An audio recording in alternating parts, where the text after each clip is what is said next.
Madam Speaker, the Rules Committee met on Monday night and reported a rule, House Resolution 389, which covers a lot of territory.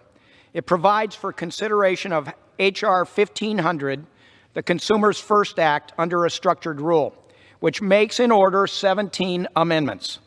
The rule also provides consideration of H.R. 1994, the Setting Every Community Up for Retirement Enhancement Act, or the SECURE Act, under a closed rule which self-executes Chairman Neal's manager's amendment. Additionally, the rule provides same-day authority and suspension authority through Thursday, May 23rd, and it provides filing authority for the Committee on Appropriations through 5:00 p.m. Sunday, June 2nd. Finally, the rule provides recess instructions through next Friday, May 31st. Madam Speaker, H.R. 1500, the Consumers First Act, reverses the anti-consumer actions taken by this administration to ensure the Consumer Financial Protection Bureau once again serves the needs of American consumers.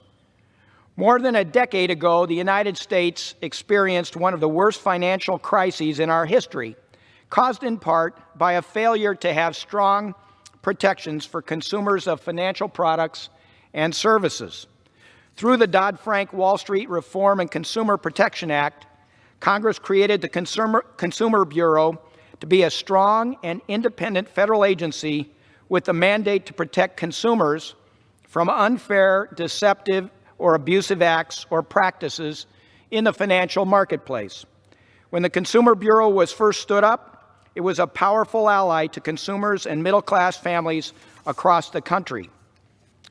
Under former Director Richard Cordray, the Consumer Bureau returned nearly $12 billion to over 30 million consumers who were harmed, handled over 1.2 million consumer complaints about financial institutions, and implemented new safeguards to better protect consumers who utilize a wide range of consumer financial products and services.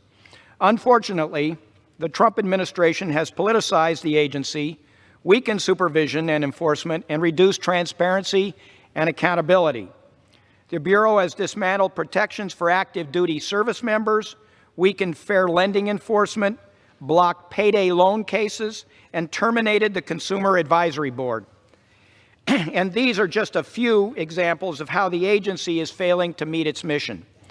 The Consumers First Act would block the Trump administration's anti-consumer agenda and ensure the CFPB starts working for the people once again. Among other things, the bill would direct the Consumer Bureau leadership to reverse all anti-consumer actions taken under this administration, including resuming Military Lending Act oversight. The bill restores the supervisory and enforcement powers of the Office of Fair Lending and Equal Opportunity. It also reestablishes a dedicated student loan office to help protect students as they find ways to finance their education. Importantly, the bill requires adequate agency staffing across the Bureau, including for supervision and enforcement. I want to thank Chairwoman Waters for her work on this legislation, which I co-sponsored and is supported by 51 consumer civil rights, housing, and labor organizations. This rule also provides for consideration of H.R. 1994, the SECURE Act. I'm also co-sponsor of this bill to make it easier for American workers to save for their future. One of my #1 priorities is ensuring all Coloradans and all Americans have the opportunity to find a good job, can afford to send their kids to college, and have something left over for their retirement.